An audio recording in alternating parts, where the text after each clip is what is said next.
Bago tayo dito magsimula or gumawa or mag-manage ng user sa Linux, magandang i-check muna natin kung sino ba talaga yung mga existed user or group sa system. Para maiwasan natin dito yung error or tulad nung duplicate na may parehong name and mga maling permission. Dito gagamitin natin yung command na cat/etc/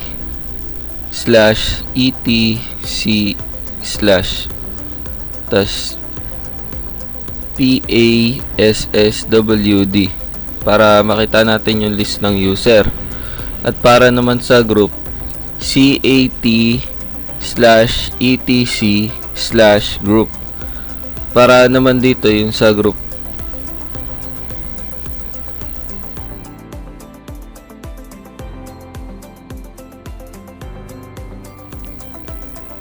So yung command na gtent passwd, pares lang siya nung etc tas yung passwd, mas more reliable lang siya.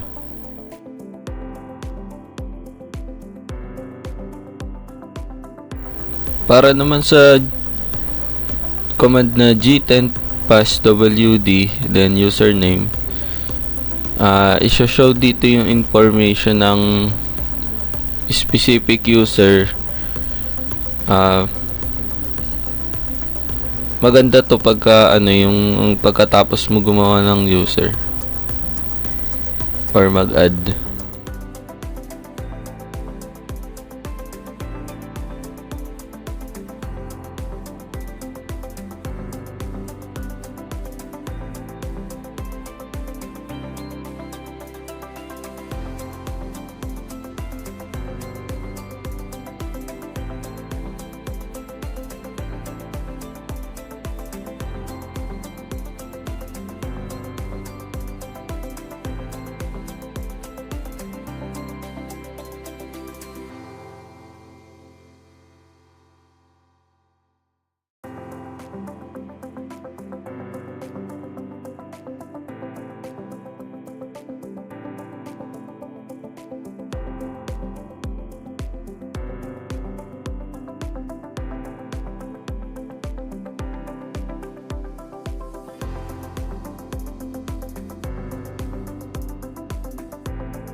So para naman sa pag-add ng user or account sa Linux na may sariling username and password tas home folder, dito ginamit ko yung sudo user add then username, tas sa baba naman is sudo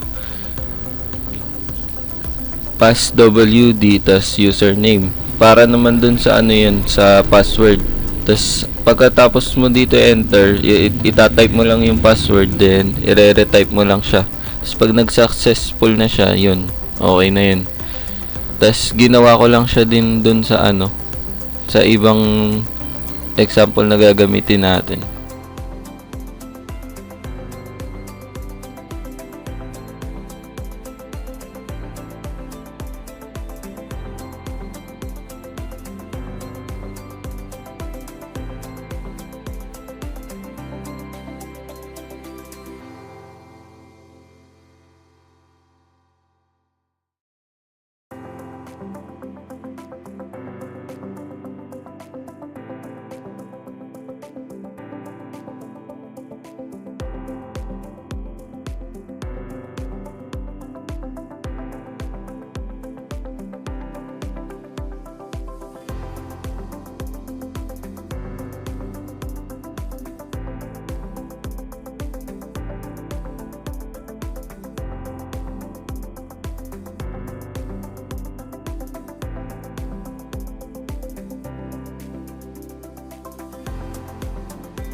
So, pagtapos natin mag-add ng user, pag-aaralan naman natin kung paano mag-delete ng user.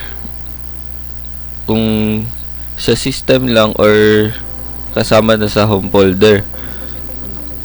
So, pagka sa system, ang ginamit ko dito is sudo deluser then username. Tapos,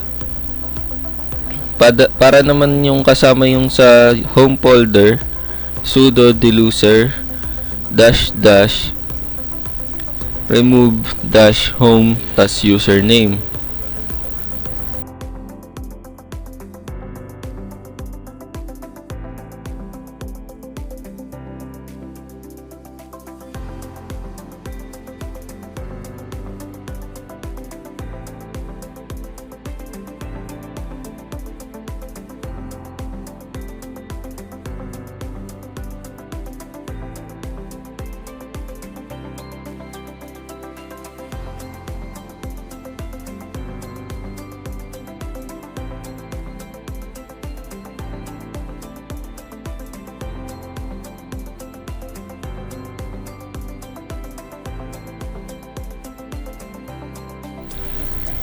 So, dito, chinek ko lang kung existed ba yung Uno.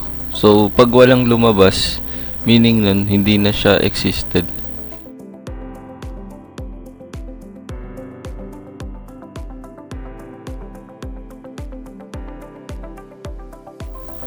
Para naman sa pag-change password ng specific user, sudo passwd, then username.